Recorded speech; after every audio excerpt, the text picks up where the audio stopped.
Magandang araw mga ka-vlogs. Ngayon ay may quick shots lang tayo na gagawin para kasi i-take advantage natin yung magandang araw na si Mr. Sun ay lumabas. Yan, pinifigure out ko lang. Yung drone wala naman siyang audio recording, so I have to do a voice over. Yan, makikita nyo.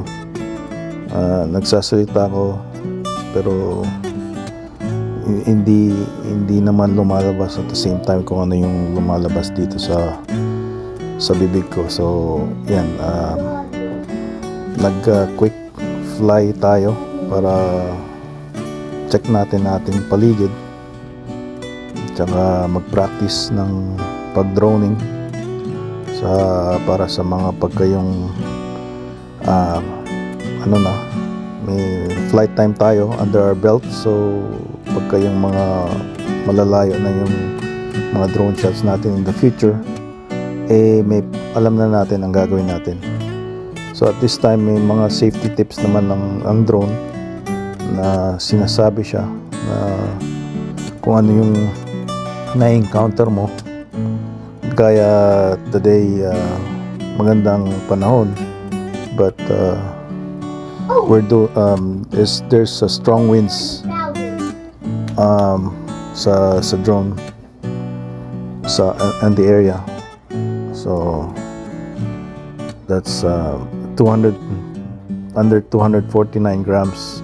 Pag may strong winds, it's gonna maybe tilt over and then it's gonna just go away. And then may GPS naman siya para makuha mo, but you don't want it to land on someone's backyard or like I did before.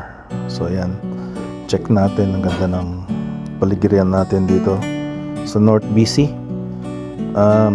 pero walang snow, at dahil natunaw na ang snow, yan, i-play ko muna habang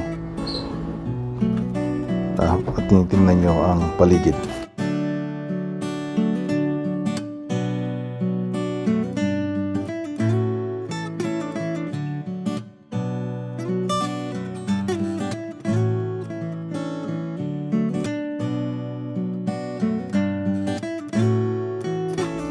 Ayan pala mga vlogs, at waypoints ang ginamit natin dito. May mission siya. Naglagay ako ng 1, 2, 3 waypoints, tapos yung home is the 4th waypoint, landing, pang landing. But I think papuntang 2nd waypoint is it gave me a warning, gust of wind, so it needed to go down the altitude, sabi ng controller. So I went down a little bit, I think. Yan. So ayan o. Tapos ginamit ko pala dito ang clear all filter para medyo may kulay. Yan. Kasi pagka yung I think natural lang yung galing sa drone is very very flat yung kulay. So I want it to be just like yung mga GoPro videos ng mga professional. It's nice and clear and very vivid. Yan. So we're trying to learn all that. Mga LUT filters, I think. Yan. So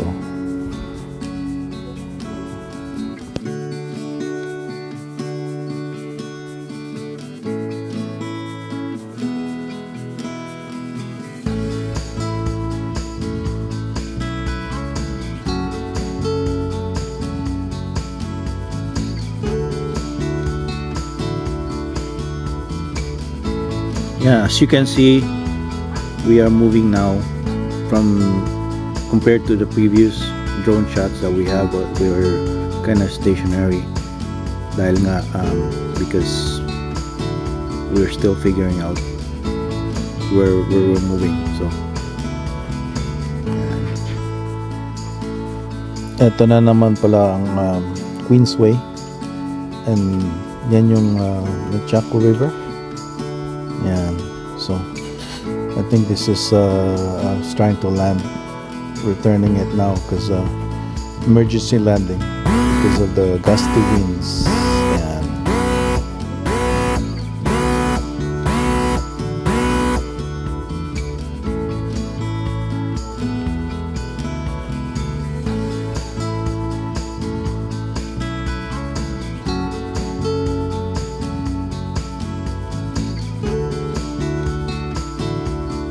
Ayan, take off ulit tayo para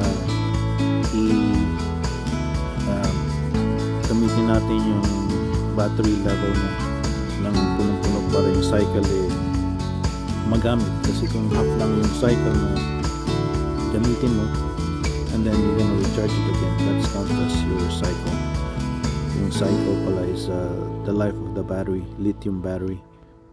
If you have one battery, it might be good for say 2,000 to 5,000 cycles. So make sure na your battery is used up the one cycle, which is from full to empty.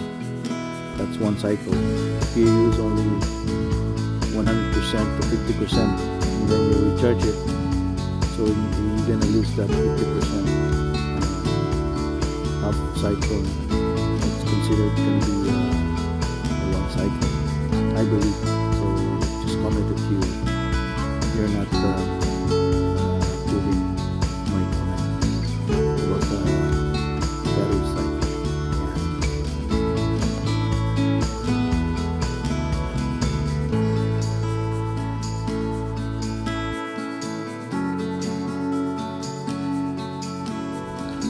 Ayan mga vlogs, ayan na muna ang ating vlog, drone flight vlog for today. Ayan, at nakuha natin pala yan sa AliExpress, yung drone landing gear.